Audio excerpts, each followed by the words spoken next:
Hi guys, good morning, good morning. So, for today's video, dito tayo na naman uli kay Fokirat. Kirat-kirat. So, lumabas na talaga yung totoong nangyari sa kanya doon sa Dubai. Hindi pala yun ay ang basihan ay kasi nag-cross dressing siya. Nagsuot siya ng pambabae o whatsoever, no.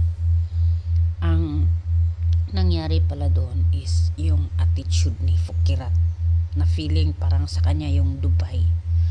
So ngayon, sa Pilipinas pa lang pala na immigration, dito pa lang pala sa Philippines airport ay talagang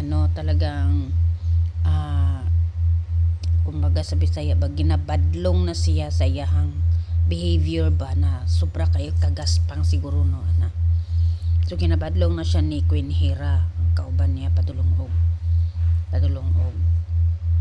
Dubai. So ginabadlong na siya. So mao to. And then after that ay nagboarding na sila padulong na og kanang immigration. Ay kuan kanang Dubai.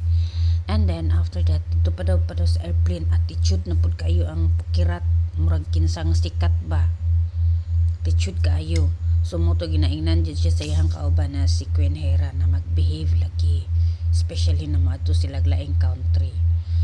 So fast forward na, no, kay di na nato isamari kung unsa kataas to ilang mga kwan.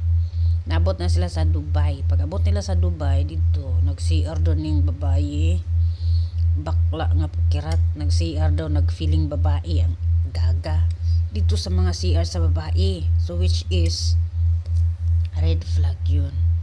Alam mo naman kasi na lalaki ka, bakit noon ka sa pambabae nag-CR? Feeling entitled ang animal na Fokirat, kalibat lang mata, no.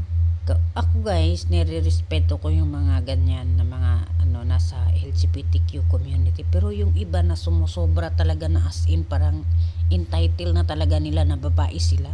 Kahit natanggalin nyo pa yung mga patutoy ninyo, gawin yung palalat yan, lalaki pa rin kayo. Never kayo magiging babae kasi hindi nyo mararanasan yung mga naranasan namin na magkaroon kami ng rigla buwan-buwan, magkaanak kami, may matres kami, may gatas yung dede namin. Hindi nyo mararanasan yun. Kaya lumugar kayo sa kung saan kayo. Okay lang nang magbabae-babaihan kayo, walang problema dyan. Accept naman namin yan ng mga babae. Minsan nga mas maganda pa yung mga bakla sa mga babae talaga. Accept namin yon, pero naman lumugar din kayo sa lugar ninyo, no. Hindi yung